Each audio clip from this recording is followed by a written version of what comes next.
नमस्कार। कहानी कलर्स में आपका हार्दिक अभिनंदन है। और आज मैं कुसुम भट्ट की दो कहानियां लेकर उपस्थित हुआ हूं। और ये किताब जो है मेरे पास समीक्षा के लिए आई थी। ये किताब नदी की उंगलियों के निशान, और इससे दो कहानियां मैंने ली हैं। दोनों बेहद संवेदनशील कहानियां हैं, और जब आप सुनेंगे तो बेहद आप भावुक भी हो जाएंगे। आपको वहां के समाज के वास्तविकताओं का आभास होगा। और ये पहाड़ों की कहानियां हैं। ये जो मैं सुनाने जा रहा हूं, दोनों कहानियां पहाड़ों पर की हैं। वैसे लेखिका पहाड़ों के बिल्कुल कड़कड़ को उतार देती है पूरे। ऐसा लगता है कि इनके शब्दों में जादू है। और मान लीजिए जैसे कैनवास है, और कैनवास पर जब पेंटर जो है पेंटिंग करता है, ठीक उसी तरह से लेखिका की भाषा शैली जो है, लेखिका के जो भावाभिव्यक्ति का की जो शैली है, वो बेहद उम्दा है, बहुत शानदार है। तो आइए मैं आपको बता रहा हूं, लेकिन आप सुनेंगे तो आपको खुद ही ऐसा एहसास होगा, आभास होगा। तो सबसे पहले आप सुनिए नदी की उंगलियों के निशान, और उसके बाद मर गई कोयल। मैं कुसुम जी की एक कहानी नदी की उंगलियों के निशान सुनाता हूँ। नदी की उंगलियों के निशान हमारी पीठ पर थे।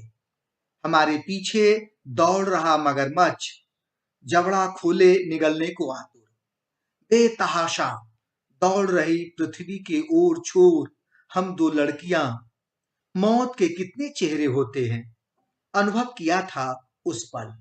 दौड़ो, कितना भी दौड़ो, पृथ्वी गोल है, घूम कर फिर इसी जगह कुछ भी घट सकता है। नदी की उंगलियों को कोंचने के लिए आमदा मगरमच्छ, इससे लड़ नहीं सकते हम, इससे बचना है किसी तरह। यही समझ आया था उस मूक स्वर से, उस मौन चीख से, जो उस थरथराते गले में अटकी छटपटा रही थी। एक तीली आग जली थी, उसमें जल रही थी हमारी इच्छाएं, हमारे स्वप्न और हमारी मुक्ति। उस मछली सी जिस पर बगुला घात लगाए खड़ा था धारा में, बस एक तीली आग जली थी, उसमें जलने लगा था भुवन चाचा का जिंदगी की 15 सीढ़ियों पर अर्जित किया पौरुष। सुबह दम भरता वह साहस पल भी ही तिरोहित हुआ। अब वहां कातर पंछी की फड़फड़ाहट थी। मां के शंकालु मन पर विश्वास का मरहम लगाते हुए कहा था भुवन चाचा ने, इसमें डरने की क्या बात है भाभी, मैं हूं ना, अकेली कहाँ जा रही हैं लड़कियां। और अब उसका थर थर कांपता हाथ। भागो। भुवन चाचा के थर थर कांपते जिस्म और कातर चेहरे को देख हम समझ गई थी कि मृत्यु निश्चित है। फिर आखिरी सांस तक कोशिश जारी रखनी है। पल भर में समय उलट जाएगा, तब कहाँ सोचा था हमने। सोचने की फुर्सत भी कहाँ थी। नदी के किनारे रेत देखी, रेत के घरौंदे बनाने लगी। मुश्किल आते हैं ऐसे विरल क्षण, जब अपना समय था जिसे हम अपने मुताबिक पा सकते थे। माँ ने बहुत रोका था, अभी छोटी हैं लड़कियां। कितनी बार की थी माँ की चिरौरी, माँ मुझे नदी देखनी है, मछलियां देखनी है, और देखना है घटबार। नदी से तो माँ कांप उठी थी। ना बाबा, नदी में मछलियां देखने जाना है तो बिल्कुल नहीं भेजूंगी। नदी में कितने ही लोग डूब गए। गर्मियों में बर्फ पिघल कर आती है, ऊपर से पानी कब बढ़ता है पता नहीं चलता। भुवन चाचा बोले, नदी में कौन जाने देगा इनको। अरे भाभी, नदी में तो मगरमच्छ भी रहता है। भुवन चाचा ने आंख झपकाई थी माँ को। भुवन चाचा के घर किसान समाप्त हो चुका था। दादी बीमार थी। चूल्हा जलाना है तो आटा घटमार से पिसाकर लाना होगा। भुवन, दादी ने बुखार में कराहते हुए कहा। भुवन चाचा अपने घर में बड़ा, बड़ी बहन शादी करके जा चुकी थी। छोटी बहन माधुरी मेरी सहेली मेरे बिना घटवार में जाना स्थगित कर रही थी। फिर उसने कहा कि नदी में मछलियां रहती हैं जो किनारे आकर लहरों को भी साथ लाती है। उसने खेत की ढलान से दिखाई थी नदी, नदी के ऊपर घटवार जिसके पत्थर धूप में चमक रहे थे। माँ ने कहा, हमारे घर में किसान के कनस्तर भरे हैं। फिर भी थोड़ा मक्की और ज्वार के दानों की पोटली बनाकर झोले में रख दी थी। पहली रात मुझे नदी का सपना भी आया था। पिछली रात मुझे नदी का सपना भी आया था। नीले जल की धारा मीठा मीठा राग गुनगुनाती, लहरों के साथ उसकी मछलियां उछलती गोया लहरों में नृत्य कर रही हो। नदी कह रही थी, शिवानी, मेरी मछलियों को छू कर देख। मैंने नदी को छुआ तो मैं बहने लगी धारा में। मैंने मछलियों को छुआ तो मेरे पंख उगाए, मैं उड़ने लगी हवा में ऊपर। मगरमच्छ को मैंने नहीं देखा। मैंने देखा सिर्फ पानी, बहता पानी, पानी के साथ बहती मछलियां। सपना मुझे पंख देकर उड़ाने पर आतुर, चंद्रमा के समीप। चंद्रमा हंस रहा था। इतनी सी खुशी चाहिए बस। मैंने कहा, हाँ, बस इतनी सी खुशी। मैंने सपने की बात माधुरी और भुवन चाचा से कही। भुवन चाचा ने मेरे सिर पर चपत मारी। इतनी छोटी लड़की और इतने बड़े सपने कि चांद से बतिया कर आए। उसने भुड़कने के अंदाज में कहा, छोटे सपने देखा कर लड़की, छोटे। बेवकूफ, उसे पता ही नहीं, सपनों पर अपना वश नहीं चलता। उन्हें तो नींद लेकर आती है, जैसे मछलियों को लेकर आता है पानी। चीड़ के लंबे जंगल को पार कर हम पहाड़ की ढलान पर उतरते खूब नीचे आए थे। घाटी में यही था घटवार, नदी के किनारे घने पेड़ों के बीच, जहां से एक छोटी धारा बहती थी। घटवार में कोई नहीं, सिर्फ अनाज के बोरे ठसाठस भरे थे बोरों के। पीछे दिखी घटवाड़ी की टोपी। भुवन चाचा ने थैला उतार कर पूछा, हम दूर से आए हैं, हमारा अनाज पिस जाएगा घटवाड़ी भाईजी? घटवाड़ी ने कहा, पिसेगा। क्यों नहीं पिसेगा? दोपहर तक जरूर पिस जाएगा। भुवन चाचा बैठ गया अनाज के बोरों के ऊपर। हम देहरी से झांक कर घटवार को चलते देखने लगे। उसका पानी बहुत तेजी के साथ बहता। पानी का इतना शोर, घटवार की टिक टिक आवाज का शोर दोनों मिलकर दहशत देने लगे। तो हम बाहर हो लिए। माधुरी ने कहा, शिवानी, चल नदी देखने चलते हैं, तू मेरे भाई से पूछ ले। भुवन चाचा ने घूर कर देखा, नदी में डूब जाते हैं लोग। क्या कहा था तेरी माँ ने, याद है ना? माधुरी भी हाँ सुनने के लिए अंदर आ चुकी थी। उसने चिरौरी की, हम रेत में ही खेलेंगे भाई, आगे नहीं जाएंगे। भुवन चाचा ने आंख दिखाई, बोला, नहीं। घटवारी को हमारे उदास चेहरे अच्छे नहीं लगे। वह भी उदास हो गया। उसके चेहरे पर आटा पुता था, पर आंखों से उदासी झलकने लगी। पृथ्वी पर कुछ अच्छे लोग भी होते हैं जिन्हें छोटी बच्चियों का उदास होना अच्छा नहीं लगता। जैसे बाघ को तितलियों का चुप बैठना अच्छा नहीं लगता। वो फूल खिलाता है, तितलियां मनराती रहे, तभी दिखता है सौंदर्य प्रकृति का। मैंने मन ही मन कहा, हे भगवान, अच्छे लोगों की दुनिया बनाओ जिन्हें छोटी लड़कियों की कद्र हो। हमारे घर वालों की तरह जेलर मत बनाओ कि जरा सा आसमान मांगने पर मुट्ठी में कसने लगी है गर्दन। जाने दो बेटा, कोई डर नहीं, नदी के किनारे पानी भी कम है। घटवाड़ी भुवन चाचा की मनोहार कर रहा था। भुवन चाचा के चेहरे पर धूप की तितली बैठी। माधुरी हवा में उड़ी। उसके पंख पकड़कर मैं भी उड़ने लगी। उस विजन में हम दो लड़कियां जिंदगी की 9वीं 10वीं सीढ़ी पर पांव रखती प्रकृति की भव्यता से अभिभूत। रेत में नहा रही कत्थई रंग की चिड़िया हमारे पास आकर जल का मोती चुगने लगी। हमारे पांव नदी में थे। हम पत्थरों पर बैठी नदी का बहना देख रहे थे। सिर्फ नदी का कोलाहल और दूर तक कोई नहीं। माधुरी बोली, नदी कुछ कह रही है, सुन। मैंने उसकी आवाज पर कान रखा। नदी बोली, मछली की तरह उतरो मेरी धारा में। मछली की तरह। पारदर्शी जल में मछलियों का तैरना दिखा। लेकिन हमारे पास तो दूसरी फ्राकें नहीं है। नदी बोली, फ्राकें उतार दो, कूद जाओ धारा में। किनारे कम पानी था। माधुरी बोली, शिवानी पहले रेत में लेटते हैं। मैंने कहा, नहीं, पहले मछलियों के साथ तैरते हैं। हमने नदी के एक इशारे पर अपनी फ्राकें उतार दी और पानी में तैरने लगी। खूब देर तक हम दोनों मछलियों की तरह तैरती रही। मछलियां हमारी देह पर कुलबुलाती रही। जब ठंड लगने लगी तो हम रेत में लेट गए। धूप ने गरम लिहाफ दिया। दो चिड़िया पत्थर पर बैठी ताकने लगी।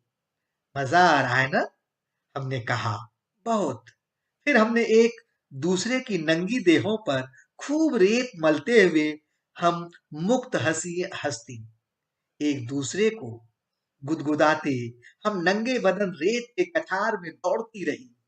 हम भूल ही गई कि हमारे क्रियाकलापों पर किसी की दृष्टि हो सकती है।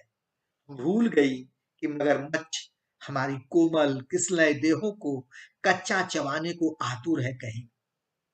हम दो लड़कियां अपनी नंगी देह को रेत का बिछौना देती लेट गई। सूरज ने हमें धूप का लिहाफ ओढ़ाया और हंस दिया। कैसा लग रहा है? अच्छा, बहुत अच्छा। पहली बार सूरज ने हमें देखा नंगे बदन। पहली बार नदी ने देखा नंगे बदन। पहली बार हमें चिड़ियों ने देखा और वे हवा में उड़ने लगी। मछलियों ने देखा, वे पानी से डबक डबक ऊपर आकर पांव में कुलबुलाने लगी। घोंघे, केकड़े, कीड़े मकोड़े, चींटियां सब हमारे साथ उत्सव में शामिल होने लगी। काफी देर तक हम गुनगुनी रेत से खेलते घरौंदे बनाते एक दूसरे पर रेत काई मलती रही। फिर याद आया कि वक्त बीत चुका है, हमें वापस जाना चाहिए। हमने अपने शरीर देखे, रेत और कीचड़ में सने। फिर एक बार और नदी में नहाने की जरूरत पड़ी। तब हमने फ्राकें पहनी और हंसती खिलखिलाती गुनगुनाती वापस घटवार के रास्ते मुड़ी। ठंड में ठिठुरती देह धूप में सुखाई पत्थर पर बैठकर माधुरी बोली, शिवानी, कितना मजा आया ना? मैंने कहा, हाँ आया तो, पर कोई जान गया तो हम किसी से कहेंगे क्यों? उसने कसम दिलवाई। मैंने कसम खाई, माँ की कसम, विद्या माता की कसम। उसने फिर धूल झाड़ी। मेरे बालों पर रेत के कण चमक रहे थे। उसने एक एक लट को उंगलियों से झाड़ा। तू समझदार हो गई शिवानी, वह बोली। हम ऐसे ही छुपकर मजे करते रहेंगे। गांव में किसी भी लड़की को कुछ न बताएंगे। मैंने हामी भरी। माँ तो बेकार ही डरती है। कुछ हुआ क्या? यहाँ तो बंदर भी नहीं दिखा। खिलखिल हंसी विजन में गूंजने लगी। लगा सब हंस रहे हैं हमारे साथ। जंगल, पहाड़, पेड़, सारी कायनात हमारे साथ हंसता हुआ सा मालूम लगा। मैंने माधुरी से कहा, चल अब कोई कविता सुना। उसने कविता सुनाई। यह लघु सरिता का बहता जल, कितना निर्मल कितना शीतल। उसने कहा, अब तू भी सुना। मैं लय में गाने लगी। जौ निकल कर बादलों की गोद से, कि अभी एक बूंद कुछ आगे बढ़ी। गीत गुनगुनाते हंसते खेलते हम उस मोड़ पर आ गई जहां घटवार और दूसरा रास्ता बाजार को जाता था। इस मोड़ से ऊपर पेड़ों का झुरमुट था। इसमें कुछ चीड़ और देवदार के पेड़ थे। रास्ता पगडंडी जैसा, जैसे हम मुड़ने को हुए। धप कूदा हुआ गुंडा का लड़का, भुवन चाचा से थोड़ा बड़ा, वह मौत का चेहरा ओढ़े खड़ा। उसने पूछा, नदी पर नहा रही थी तुम? हमारी सांस अटकने लगी। हमसे कुछ कहते नहीं बना। उसने फिर पूछा, कौन से गांव से आई हो? मैंने उंगली से इशारा किया। पहाड़ी के ऊपर ऊपर उसके दो साथी खड़े थे। वह अजीब सी दृष्टि से हमें घूरने लगा। बहुत सुंदर हो तुम दोनों। मैं देख रहा था पानी के अंदर तुम्हारी नंगे शरीर चमक रहे थे। मछली जैसी मचल रही थी तुम। उसकी आंखें हमारी नन्ही देहों को कच्चा चबाने को आतुर दिखी। वह बीच में खड़ा था। हम इर्द गिर्द से निकलकर आगे बढ़े। उसने फिर टोका, ए लड़कियों, हमारे पांव धरती में गड़े गए। देखो इधर। उसने आदेश दिया। हमने चेहरा घुमाया। वह पैंट की जिप खोले था। माधुरी ने मेरा हाथ पकड़ा। चल भाग शिवानी। हम दौड़ते रहे। एक जगह कीचड़ में मेरी चप्पल धंस गई, लेकिन हमने पीछे मुड़कर नहीं देखा। बदहवास भागते हम भुवन चाचा के पास पहुंचे। लगा कि अब सुरक्षित हो गए। कटवार की देहरी के भीतर पांव रखते ही देखा, दो लड़कों ने भुवन चाचा को पकड़ा था और वह गुंडा दियासलाई से भुवन चाचा का गाल जला रहा था। खटवाड़ी नदारद था। दोनों भागने लगी। मर गई कोयल। लेखिका कुसुम भट्ट। मेधा ने दीवार घड़ी देखी। अभी 7 ही बजे थे। इस ठिठुरती ठंड में अलसुबह कौन हो सकता है? धप धप हाथ मार रहा दरवाजे पर। आवाज सुनकर मेधा अलसाई सी उठकर पल भर सोचने लगी। फिर पाँव में स्लीपर डाल घसीटते कदमों से खींचती हुई कुंडी खोलने लगी। यह चपटी नाक वाला कांचा भी न इस कदर ढीठ की बेवक्त मुंह उठाकर आ जाता है। कितनी बार बोल चुकी मेधा कि दोपहर में आया कर कांचा, तभी न बताऊंगी तेरे लायक काम पर कॉलोनी का चौकीदार, जिसे उसने दयावश मुंह लगाकर रखा था। कभी कभार मदद कर देती, उसकी पुराने कपड़े देकर या घर का काम कराते हुए कुछ रुपये थमा देती। इतनी सुबह दरवाजे पर माँ थी। गुड़हल सी आंखें लिए चुपचाप अंदर चली आई। मेधा हैरान। बेटे बहू से फिर खटपट हुई। मेधा माँ के लिए चाय लाई। बच्चे सो रहे थे। बर्फबारी के 2 महीने जब स्कूल भी बंद रहते हैं, माँ को इस ठंड में चैन कहाँ। चाय लाकर वह माँ के हाथ में थमाती, इससे पहले माँ सीधे बेडरूम में जाने लगी चुपचाप। माँ इधर ही बैठते हैं। मेधा हड़बड़ा गई। माँ कमरे की अस्त व्यस्त हालत देख हमेशा की तरह बड़बड़ाना शुरू कर देगी। गांव की लड़कियां इस समय तक जंगल से घास के गट्ठर ला चुकी होंगी। तू कितनी आलसी है मेधा, 7 बजे तक बिस्तर से नहीं उठती। मेधा को याद आता भाइयों को 9 बजे तक भी सोता देख माँ कोमल स्वर में कहती, सोने दो उन्हें, लड़के हैं, अपनी मर्जी के मालिक, जब मन होगा उठेंगे। लेकिन आज माँ ने कुछ नहीं कहा। पारा ठंडा है माँ का। मेधा ने सोचा। चाय को छुआ। गनीमत थी कि गर्म थी हमेशा की तरह। कितनी बार कहा कप में न दे मुझे चाय। माँ के स्वभाव के कारण मेधा माँ से जुड़ाव महसूस न कर सकी। चाहते हुए भी जब भी देखो मेधा में कुछ न कुछ खोट नजर आती रहे।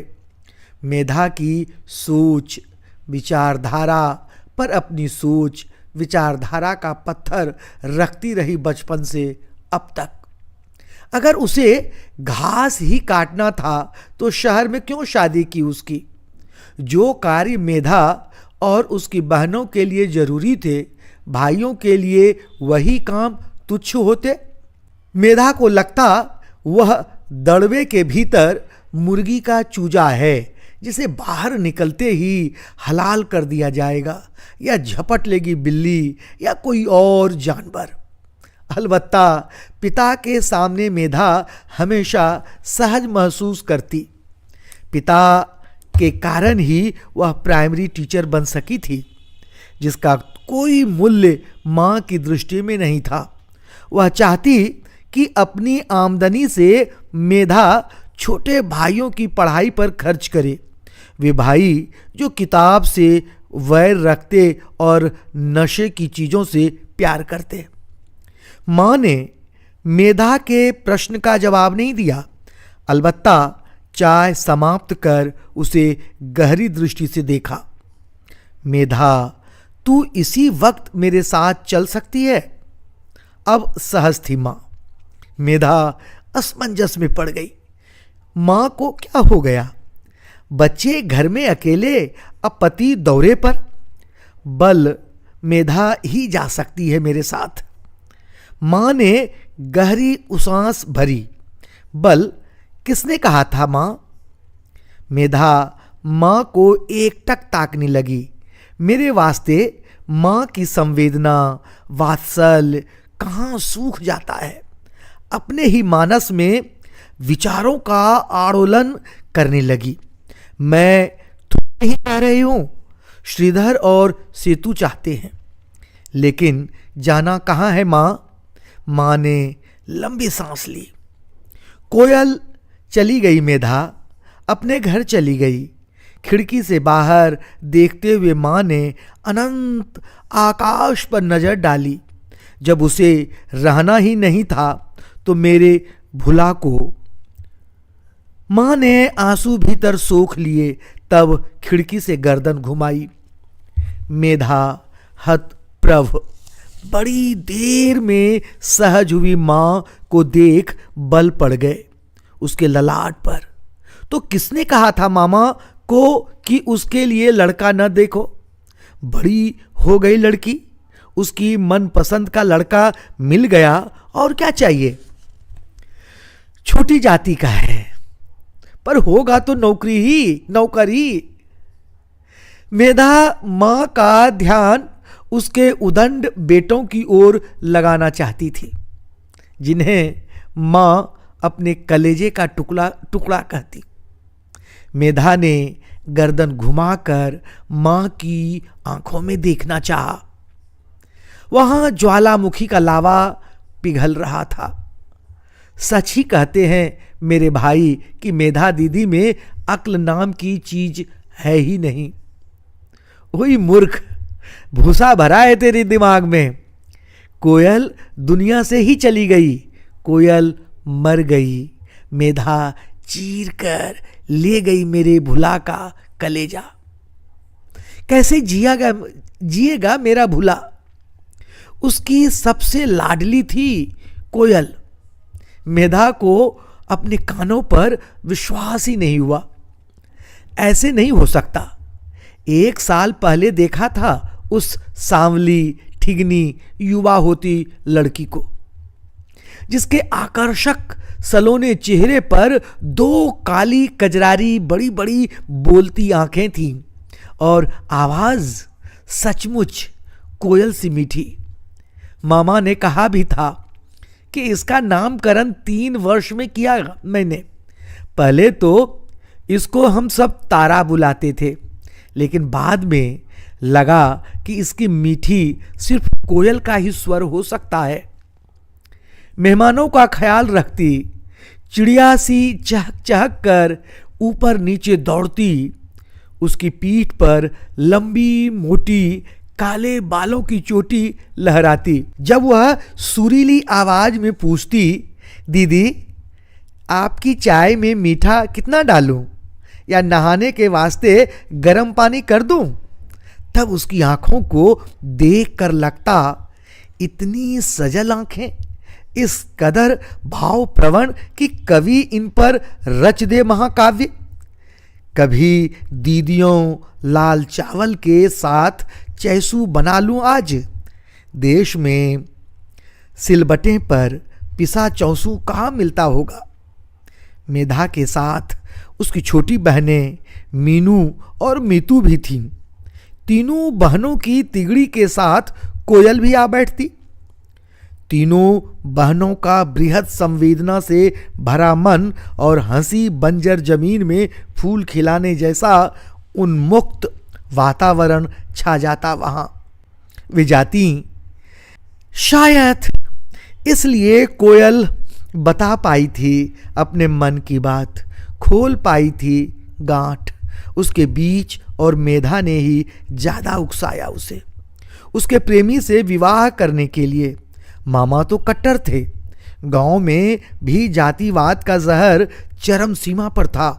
फिर भी मामा अपनी इस 7वीं बेटी को सबसे ज्यादा चाहते थे। अशोक के विवाह पर गए थे वे सब मां के साथ। उन दिनों मां 7 भाई वीरा बहन जैसी थी। 7 समुद्र पार से आई हो वर्षों बाद जैसे। मां पर शुरू होती मामा की दिनचर्या रात 11 बजे तक समाप्त होती मां पर ही। दीदी अब सो जाओ, मां के पांव छूकर कहते, और भुला हो मेरा भुला। मां भी भावुक होकर मामा को ढेरों आशीष देती। खूब फले फूले मेरा भुला, तूने तो मुझे स्वर्ग का सुख दिया, बल ऐसा भुला नसीब से मिलता है। भोर के उजास में अभी शुक्र तारा चमक रहा होता नील गगन पर। मामा परसुकुन की चित्त मां के बिवाई फटे पांवों में मस्तक रखते। दीदी प्रणाम। पांव में चुभन का आभास होते ही मां हड़बड़ा कर पांव खींच लेती। कौन है रे? मामा जोर से कहते। मैं हूं दीदी, तेरा भुला। मां अलस कर बैठ जाती। तो तू है भुला, पर इतनी सुबह उठ क्यों गया तू भुला? मामा के सिर पर हाथ फेरती मां। तुझे तो नींद ठीक से आई ना दीदी? लगा ना कि अपने घर में है तू, उस जगह, उस माटी में जहां तूने जन्म लिया, पली बढ़ी। एक सांस में मामा कह गए सब। मां ने कमरे के चारों कोनों में नजर दौड़ाई। खिड़की से बाहर देखा। झपनीले पेड़ वैसे ही थे वर्षों बाद भी। बगीचा जस का तस। अखरोट का बूढ़ा पेड़ भी जीवित अब तक। मां ने तृप्ति की सांस भरी। हाँ मेरा भुला, वर्षों बाद इतनी मीठी नींद आई।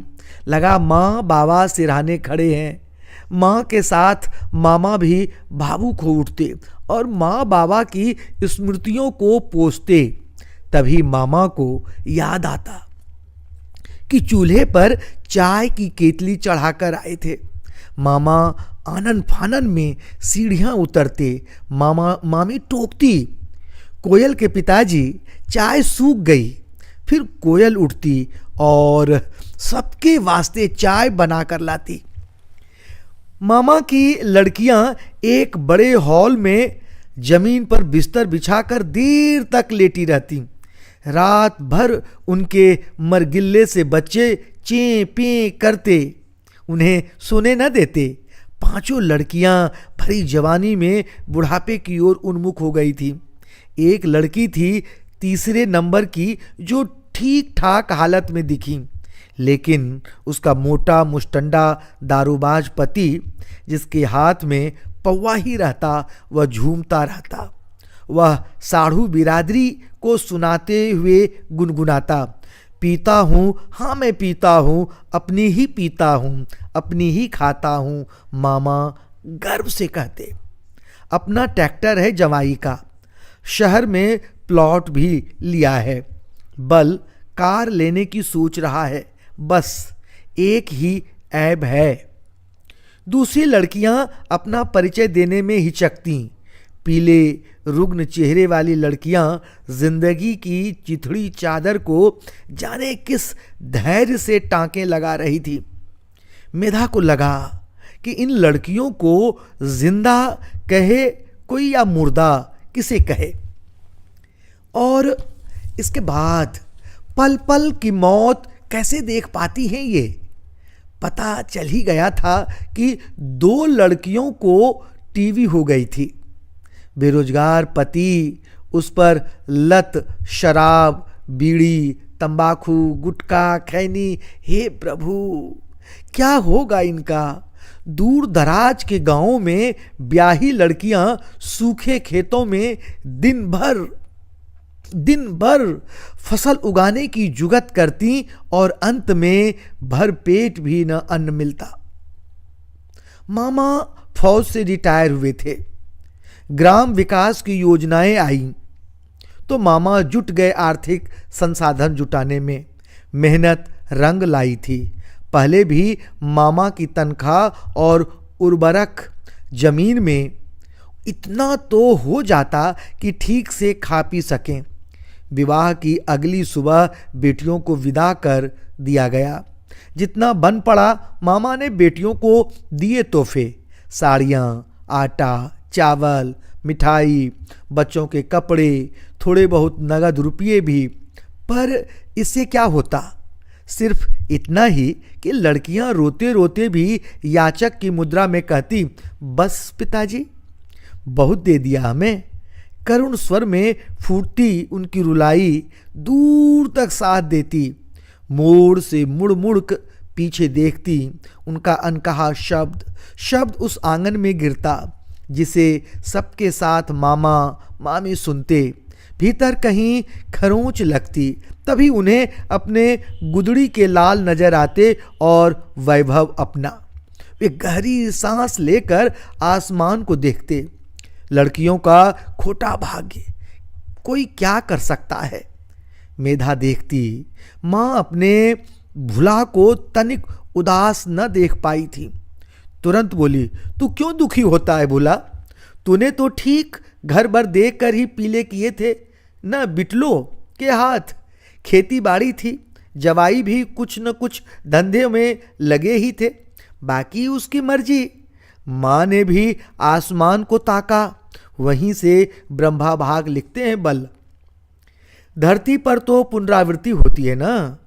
मेधा ने कहा तो अकबकाए मामा ने मेधा के ओजस्वी चेहरे पर देखा था और अप्रत्याशित उसकी आंखों में उठे प्रश्नों का सामना न कर पाए थे। उनकी गर्दन झुक गई थी, बल्कि वह यह देख डर भी गए थे कि जिस प्रश्न को अपनी मरगिल्ली बीमार बेटियों की आंखों में खोजते रहे थे वह फन उठाकर यहाँ मिला था। मामा मेधा से बचने का प्रयास करने लगे थे। जब तक वह वहाँ रही थी विवाह का तामझाम निपट चुका था। मामा माँ को अपना स्वर्ग दिखाने ले गए। पीछे तीनों बहनें भी साथ में कोयल के घर गई थी। मामा गर्व से बता रहे थे, इतना बड़ा घर तेरे भला भुला ने अपने दम पर बनाया दीदी। बाबा का घर तो उजड़ चुका था।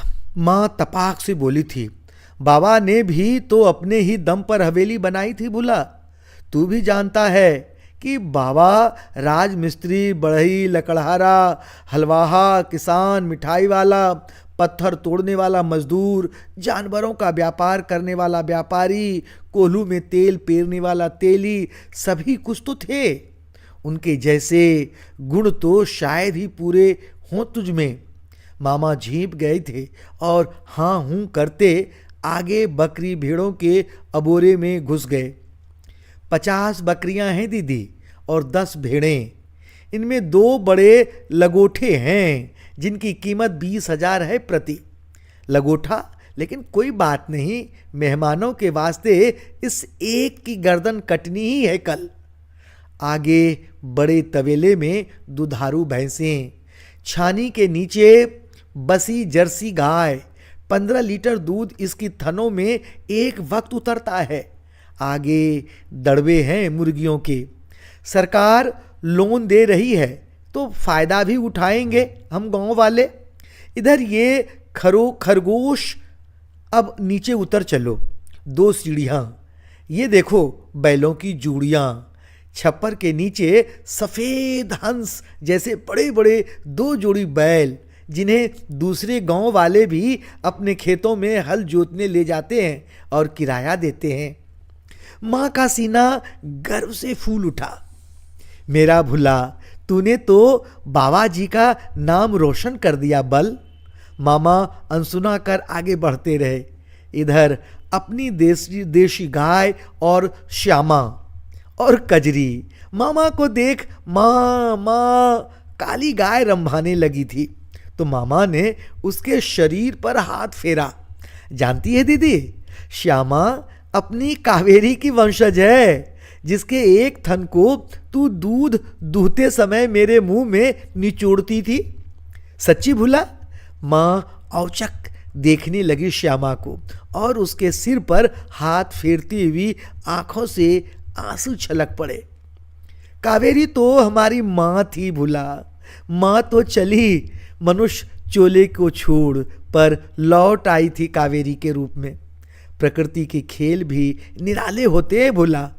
तीनों दीदी भुला की बात सुनकर हैरान थी कि आखिर दोनों के बीच इस कदर जुड़ाव।